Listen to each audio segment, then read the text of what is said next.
સ્થાનિક સ્વરાજની ચૂંટણીને મિત્રો આપણે કહીએ કે હાલમાં જ્યારે સૌ દાવેદારો ઉમેદવારો પોતાની જ્યારે દાવેદારી નોંધાવી રહ્યા છે, હાલમાં જ્યાં આપણે જોઈએ ત્યાં ચર્ચાનો વિષય હોય છે. અમુક જગ્યાએ ભાજપના વિકાસના કામોની ચર્ચા થતી હોય છે. અમુક જગ્યાએ આપણે જોતા હોઈએ છીએ કે આ વખતે કોંગ્રેસ છે તે ભાજપ ઉપર હાવી થશે. આવા બધા અનેક મુદ્દાઓને લઈને આજે આપણે ચર્ચા કરશું. એક એવું વ્યક્તિત્વ કે જે સમાજ સાથે લોકો સાથે રહી અને જે સરકાર સામે જે નિડરતાથી જે અવાજ ઉઠાવતું હોય છે એવું વ્યક્તિત્વ એટલે મળવા જેવા માણસ, સામાજિક આગેવાન વિજય સાહેબ ગઢવી. તો વિજય સાહેબ, આપનું કચ્છભૂમિમાં સ્વાગત છે. હું પરેશ જોશી. સાહેબ, ખાસ કરીને આપણે વાત કરીએ ચૂંટણીની, તો નગરપાલિકામાં આપણે વાત કરીએ તો હાલમાં આપના સુપુત્ર મિત્રાજે જે દાવેદારી નોંધાવી છે, આ સીટ ભાજપ માટે સેફ ગણાય છે. આ સીટ ઉપર આપના સુપુત્રએ દાવેદારી નોંધાવી છે. બીજી જગ્યાએ નોંધાવી જોતી હતી એવું અમને લાગે છે. આ સીટ ભાજપ માટે સેફ છે, આપ શું કહેશો? ભાજપ માટે સેફ છે કે નહીં એ તો પ્રજા નક્કી કરે. ચોક્કસ અહીંથી વારંવાર ભાજપના પ્રતિનિધિઓ અહીંથી ચૂંટાયા છે, પરંતુ મારા છોકરાને મેં એટલે ઊભો રાખ્યો. એક તો આદરણીય ધારાસભ્ય શ્રી પણ આ જ વિસ્તારમાં આવે છે, પછી આદરણીય ધારાસભ્ય શ્રીને રાજકીય ભાજપનો પણ મોટો સંગઠનનો હોદ્દો છે, એટલે પડકારરૂપ છે.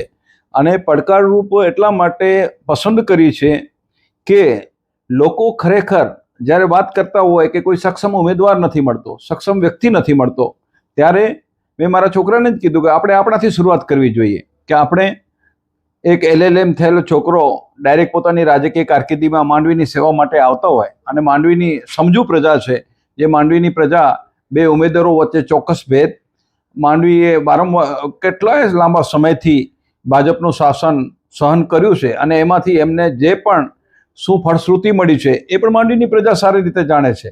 તો ચોક્કસ પ્રજા મૂલ્યાંકન કરી અને સારા નરસાનો ભેદ સમજી અને અમને વિજય બનાવશે એ આશાએ જ અમે આની સાથે ઊભા છીએ અને એ જ માટે આ સીટ નંબર 1 પસંદ કરી છે.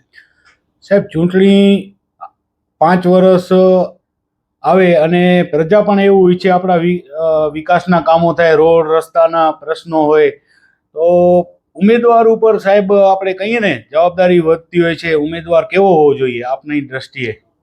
જો સ્વાભાવિક છે કે લોકો સારા માણસોની પ્રશંસા તો કરતા હોય છે કે સ્વચ્છ પ્રતિભા જોઈએ, કરપ્શન વગરનો જોઈએ, ચારિત્રનો સારો વ્યક્તિ જોઈએ, પણ કમનસીબે આપણે જોયું છે કે રાજકારણમાં જે લોકો ચૂંટાયા છે પછી એમણે પ્રજા માટે કેટલું કામ કર્યું અને ઘર ભરવા માટે કેટલું કામ કર્યું. એમના જે સત્તા પક્ષના હોવાના લીધે જે ફાયદા મળે છે, વહીવટી ફાયદા મળે છે, પોલીસના પ્રોટેક્શન મળે છે, એ રીતે એ લોકો બહુ બીજી રીતના ધંધા કરી અને પૈસા કમાવતા હોય છે અને તેમાં પ્રજાને પણ જાણે સહમતિ હોય એમ વારંવાર ચૂંટ્યા છે. પણ આ વખતે પ્રજાને એ ખબર પડી ગઈ છે અને પ્રજા ચોક્કસ એક ચારિત્ર્યવાન, એક નોન કરપ્ટ અને પ્રજાના જે પ્રશ્નો છે એને વાચા આપે અને માંડવી જેવા શહેરનો વિકાસ થાય એ માટેના પ્રયત્નો માટે આખું ને આખું આ લોકોનું માળખું બદલશે અને ભાજપની આખી નગરપાલિકા ઘરે બેસાડશે અને ફરીથી નવી કોંગ્રેસની સત્તા આપશે અને ચોક્કસ આ રીતે પ્રજા આ વખતે અખતરો કરશે એવી અમને ખાતરી છે. સાહેબ, તાલુકા હોય, જિલ્લા પંચાયત હોય, નગરપાલિકામાં આ વખતે આપે રસ લીધો છે, તો એ વિશે જણાવશો? ચોક્કસ. વારંવાર એક જ પક્ષ હોય અને એના જે ગેરફાયદા, ખેડૂતોના જે પ્રશ્નો છે, ખેડૂત તો પાયમાલ, એ પોતે કંઈ કહી જ નથી શકતો. ખેડૂત ઉપર જે જુલ્મો થાય છે, કચ્છના ખેડૂતો રાષ્ટ્રભરમાં એના જુલ્મોનો વાંઢિયાનો પ્રશ્ન છે, તેના સિવાયના પ્રશ્નો છે.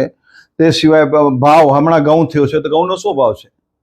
ખેડૂતને શું ખાલી 2000 ખાતામાં નાખી દે એનાથી ખેડૂતની ભલાઈ થવાની છે? એટલે સમગ્ર રીતે હવે જેમ રોટલો, એક બાજુ રોટલો દાજી જાય, રોટલો કે રોટલી પકતા હોઈએ તો એને ફેરવવી પડે, તો પ્રજાએ ફેરવશે અને પ્રજાને ફેરવવા માટે અપીલ પણ કરીએ છીએ કે તમે પરિવર્તન લાવો.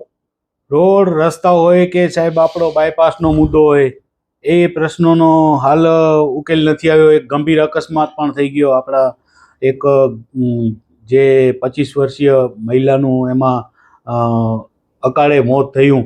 આ ગંભીર મુદ્દો છે સાહેબ બાયપાસનો. આ મુદ્દાને લઈને આપ શું કહેશો? માંડવીના બાયપાસ કેટલાય વર્ષોથી બાયપાસની વાતો ચાલે છે. માંડવીની ટ્રાફિકની વાતો ચાલે છે. તમારે અહીંથી ભુજના ઓખર નાકા સુધી જવું હોય તો કલાક દોઢની તૈયારી રાખવી પડે. એમ્બ્યુલન્સ ન જઈ શકે. છોકરાઓ નિશાળમાંથી છૂટા થાય તો કલાક બિચારાઓ 1:30 વાગે છૂટે અને ખાલી ટ્રાફિકમાં ફસી જાય છે. અને એક આ ચોક્કસ દુઃખદ ઘટના બની હમણાં તાજેતરમાં જ. આ એક પાટીદાર દીકરીનો મૃત્યુ થયું. પણ તેના સિવાય કેટલા બધા આ રોડ રસ્તાના પ્રશ્નો છે ને રોડ રસ્તાના પ્રશ્નો થકી પ્રજાને જે પારાવાર હાલાકી થઈ રહી છે એ પ્રજા જ જાણે છે. અને પ્રજા હવે આ લોકોને સહન નહીં કરે અને પ્રજા ચોક્કસ પોતાની જાગૃતિથી પરિવર્તન લાવશે. સાહેબ આપણે વાત કરીએ તો દારૂનો દૂષણ વધ્યો છે. જનતા રેડ પણ થાય છે. અને આપ એક પોલીસ અધિકારી પણ રહી ચૂકેલા છો. આપ સત્તામાં આવશો તો આ મુદ્દાને આપ કેવી રીતે આગળ લાવશો?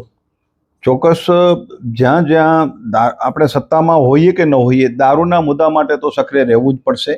અને આ માટે જાગૃતતા એટલે સુધી લાવવી પડશે કે તમે તો દારૂની વાત કરો છો. કરોડોના દારૂ પકડાય છે. વિક્રમી દારૂ પકડાય છે. એનાથી તો આંતરરાષ્ટ્રીય કક્ષાએ વિક્રમનો બીજો ડ્રગ્સ પકડાય છે. એટલે સમગ્ર કચ્છ કાયદા વ્યવસ્થાને લીધે ખાડે ગયેલી વ્યવસ્થા છે. એના માટે પ્રજાએ જાગૃત થવું પડશે. પ્રજાએ પોતાના એરિયામાં દારૂ, ડ્રગ્સ, ગાંજો, ચરસ એ બધા માટે પ્રયત્ન કરવો પડશે. ને અમે જો પ્રજા સહકાર આપશે તો 100% આમાંથી નેસ્તનાબૂદ થાય આ નશાની બદીઓ એ માટે પ્રયત્ન કરશું. સાહેબ હું જોતો આવ્યો છું આપ હંમેશા પ્રજાની સાથે રહો છો. સામાજિક લેવલે પણ આપનું નામ છે. ઘણા એવા જે વિકટ પ્રશ્નો છે એનો આપ ઉકેલ લાવવામાં અગ્રેસર રહેતા હો છો. આપના સુપુત્રે જ્યારે નગરપાલિકામાં દાવેદારી નોંધાવી છે અને આગળ આવશે તો શું લાગે છે એવા જે ખૂટતી કડીઓ શું લાગે છે આપને જે એના ઉપર આપ કામ કરશો? ચોક્કસ મહારાજજી, જ્યારે માંડવી ઉપર જે પ્રશ્નો છે અમે પોતે આપના ઇન્ટરવ્યૂ દ્વારા પણ બધો વ્યક્ત કર્યો છે. સ્થાનિકે જઈને માંડવીની પૂરની પાણી ભરાણા હતા બાબાવાડી અને એ વિસ્તારમાં, ત્યારે અમે ક્યાંથી પાણી આવે છે, ક્યાં પાણી ભરાય છે અને કેના લીધે પાણી ભરાય છે અને એનો નિકાલ કઈ રીતે હોઈ શકે સમગ્ર વિડીયો બનાવેલો. માંડવીનો તળાવ જ્યારે ભરાણો નહીં અને ખાલી તળાવની બીજે બાજુ શીતલાની વાળી દીધી એના માટે પણ અમે પ્રયત્નો કરેલા હતા. માંડવીના પ્રવાસન માટે 17 કરોડ રૂપિયા રાવળપીર ઉપર ખર્ચ્યા છે અને ત્યાં 17 લાખનું પણ ખર્ચ થયેલ નથી. એવું તમે કોઈ પણ માંડવીનો માણસ જોઈ અને ત્યાં અનુભવી શકે એવી છે. માંડવીના પર્યટન તરીકે આંતરરાષ્ટ્રીય કક્ષાએ નામના પ્રાપ્ત કરી શકે એમ છે. પણ આ લોકોની એક તો અણાવડત, ઘર ભરવાની વૃત્તિ અને પોતાના મળતિયાઓને જ લાભ આપવાની વૃત્તિ, એ રીતે માંડવીનો વિકાસ રૂંધાણો છે. અમે ચોક્કસ 5 વર્ષ માંડવીની પ્રજા જો તક આપે તો અમે 5 વર્ષમાં કઈ રીતે માંડવીનો વિકાસ થઈ શકે, માંડવી કઈ કક્ષાએ પહોંચી શકે એ માટેનો અમે એમને ચોક્કસ પ્લાન આપશું અને એ પ્લાન મુજબ અમે કામ કરશું. સાહેબ તાલુકા અને જિલ્લા પંચાયતની વાત કરીએ. આપણો માંડવી વિસ્તાર મોટો છે. આ વિસ્તારમાં આપણા જે કોંગ્રેસના ઉમેદવારોએ જે આ વખતે દાવેદારી નોંધાવી છે તો આ વખતે આપણા ઉમેદવારો તાલુકા અને જિલ્લામાં આવશે તો જે ગામડાના જે વિકટ પ્રશ્નો છે એને વાચા આપવા માટે શું કરવામાં આવશે કાર્ય? ચોક્કસપણે પહેલાં તો ગામડાની સમસ્યા છે ગૌચરની. ગાયો બિચારી માટે એટલી મોટી વાતો થાય છે અને ચોક્કસ ગાયો અને માતૃભૂમિ ને આવી બધી વાતો કરી અને ભાવનાત્મક મુદ્દાથી વોટ લેવામાં આવે છે. વધુમાં વધુ ગૌચર જો દબાણ થયું હોય, ગૌચર ખવાઈ ગઈ હોય, ગૌચર લેવાઈ ગઈ હોય ઉદ્યોગો માટે તો આ સરકારમાં લેવાય છે. ગ્રામ પંચાયતના ઠરાવો ન હોવા છતાં પણ આ લોકોએ આપી દીધા છે. એટલે અમે પૂરજોર ગૌચર બતાવવા માટેનો પ્રયત્ન કરશું. તેના સિવાય ઉદ્યોગો આવી રહ્યા છે ત્યારે ખેડૂતોને એના ખેતરમાં બળજબરીથી થાંભલા નાખવા, બળજબરીથી રોડ કાઢવા, તે સિવાય ખેડૂતો માટે ઘણા બધા પ્રશ્નો છે એનો ચોક્કસ વાચા આપશે. અને પ્રજા પણ એ ચોક્કસ હવે બદલાવ ઈચ્છી રહી છે. એટલે પ્રજા પણ તાલુકા કક્ષાએ જિલ્લા કક્ષાએ ચોક્કસ ફેરફાર કરશે અને એવા સક્ષમ ઉમેદવારો માંડવીમાં તો કોંગ્રેસે આપ્યા છે.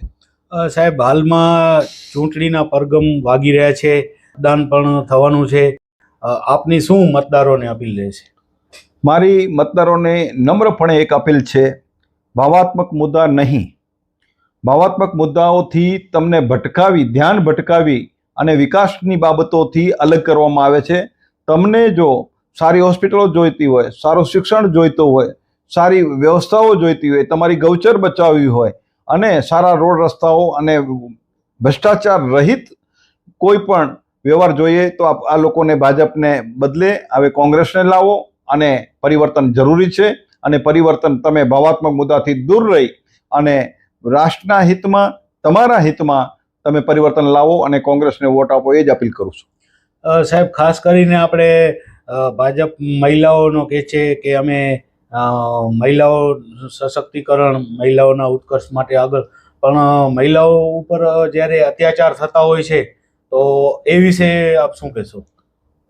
ભાઈ, આ બધા વાતો ક્યાં છે કે વાતો સૂત્રો દ્વારા છે.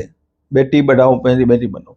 મહિલાઓ બાબતમાં કચ્છને બદનામ કરવામાં જો કોઈએ ભજવી હોય તો કયા પક્ષે ભજવી છે? નલિયા કાંડ, કચ્છની મીઠી ખારેક, એ બધું શું હતું? એપ્સ્ટેઇન ફાઇલ તો ભાઈ હમણાં લોકોને ખ્યાલ આવ્યું છે. અહીંયા બ્લેકમેલના ધંધા ચાલ્યા, કેટલા છોકરાઓને મરવું પડ્યું બ્લેકમેલના લીધે, કેટલા આગેવાનો બ્લેકમેલને લીધે જેલમાં છે, એ જ બ્લેકમેલને લીધે કેટલા ખૂન થયા છે. અને ત્યાં આ દરેક બાબતમાં, મહિલાઓની બાબતમાં કોણ તોમતદારો છે? કચ્છની પ્રજા ભૂતકાળ જોઈ લે તો ચોક્કસ ખ્યાલ આવે. એટલે આ બધી ભ્રામક વાતો છે. આજ આપણી ગોધરા તમારા ગામની દીકરીને, દલિત દીકરીને રેંસી નાખવામાં આવી, કોટભરી કન્યાને. શું આવ્યું રિઝલ્ટ? ક્યાં સત્તા પક્ષે શું એમને કર્યું? તો ભાઈ આ બધી વાતો છે. અહીંયા જ આપણે માંડવીમાં જ એક દિવ્યાંગ પ્રજ્ઞાચક્ષુ મહિલા ઉપર રેપ કરવામાં આજ દી સુધી આરોપી નથી પકડાયા. રેપ કરનાર, બ્લેકમેલ કરનાર આવા વ્યક્તિઓને જો પ્રોત્સાહન આપવામાં આવતું હોય તો પ્રજા સારી રીતે જુએ છે.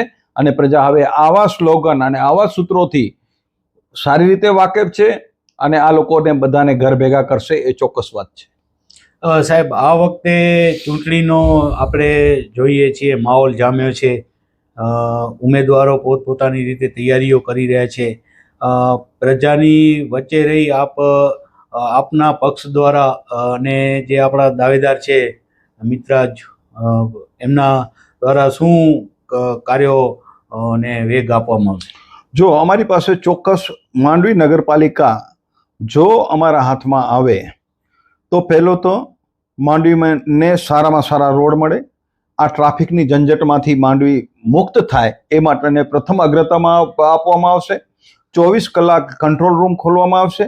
માંડવીના ગટર, રોડ, લાઇટ, એના માટે નાગરિકને ક્યારે પણ કોઈ પ્રશ્ન હશે તો ગમે ત્યારે એક ફોન ઉપરથી એ પ્રશ્નનું નિરાકરણ કરવામાં આવશે.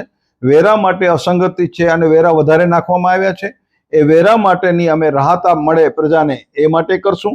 સફાઈ કામદારો જે ક્યારથી સંઘર્ષ કરી રહ્યા છે અને સરકાર સફાઈ કામદારોને પ્રોત્સાહન આપવાના બદલે સામે કોર્ટમાં ગઈ છે, ત્યારે સફાઈ કામદારો કાયમી થાય, એમની હેલ્થ વિશે, એના રહેણાંક વિશે, એના પગારો વિશે જે પણ નગરપાલિકાથી થતું હોય તો અગ્રતા આપવામાં આવશે. માંડવીની શેરીઓમાં ગટરો ઉભરાય છે, ગટર વ્યવસ્થા બહુ સારી રીતે કામ કરે એ માટે પુનઃ ગટર કઈ રીતે નિકાલ થઈ શકે એના માટે મેઇન પ્રશ્ન છે. અમારે બાબાવાડીને અહીંયા પાણી ભરાય છે, અગ્રતા ધોરણે પાણી ન ભરાય એ માટેનો પ્રયત્ન કરવામાં આવશે. અને શહેરના તળાવોના બ્યુટિફિકેશનના નામે બગીચા બાર બનાવવામાં આવે છે. તળાવ, નદી એનું બ્યુટિફિકેશન એનું પાણી છે. પાણી આવવા ન દેવી, દૂરવારી નાખવી અને બાર બાંકડા શણગારવા એ નથી. માંડવીના તળાવ બારે માસ ભળ્યા રહે એવી રીતે, કારણ કે સીધું નર્મદાનું પાણી અંદર આવી શકે એવી આપણી પોઝિશન છે. કોઈ પ્રયત્ન નથી કરવા અને બારે માસ માંડવીના શીતલાનો તળાવ અને માંડવીનો તળાવ ભર્યો રહે એવી વ્યવસ્થા છે. માંડવી રાષ્ટ્ર નહીં પણ આંતરરાષ્ટ્રીય કક્ષાએ પ્રવાસનનું આકર્ષણનું ધામ બને એ માટે પૂરા પ્રયત્ન કરવામાં આવશે. માંડવીનું સ્મશાન, હું કાલે અમારા એક સ્વજન સોદાગર સાહેબ છે, એમના ધર્મ પત્ની દેવલોક પામ્યા, તો અમે જતા હતા, અમને ત્યાં પહોંચવામાં પોણો કલાક લાગ્યો. ટ્રાફિકમાં સબવાયની ન જઈ શકે. આ રોડ છે ધવલનગરનો, રોડ ખોદાયેલો, આ હાલત છે. અમે તમામ ઝંઝટોમાંથી માંડવીની જનતાને મુક્ત કરવા માટે ફક્ત અને ફક્ત એટલા માટે ચૂંટણી લડી રહ્યા છીએ. અને માંડવીની પ્રજા હવે જાગૃત થઈને આ લોકોને જાકારો આપે અને સ્વયંભૂ પરિવર્તન લાવે એવી હું અપીલ પણ કરું છું. અને અમારે આ પ્રયત્નો જે અમે વચનો કર્યા છે એ 5 વર્ષમાં પ્રજા અમારી પાસેથી પૂછી શકશે એવી રીતે અમે સક્ષમ રીતે અને બિલકુલ કરપ્શન વગર કામ કરશું. સરસ વાત કરી વિજય સાહેબે કે કરપ્શન વગર કામ કરશું. મિત્રો, અત્યારે ભ્રષ્ટાચાર એટલો બધો વધી ગયો છે કે જે પ્રજાકીય જે પ્રશ્નો છે એ થતા નથી. તો મિત્રો, આપણે એ નક્કી કરવાનું છે હવે આપણે કોને ચૂંટવા છે ચૂંટણીમાં.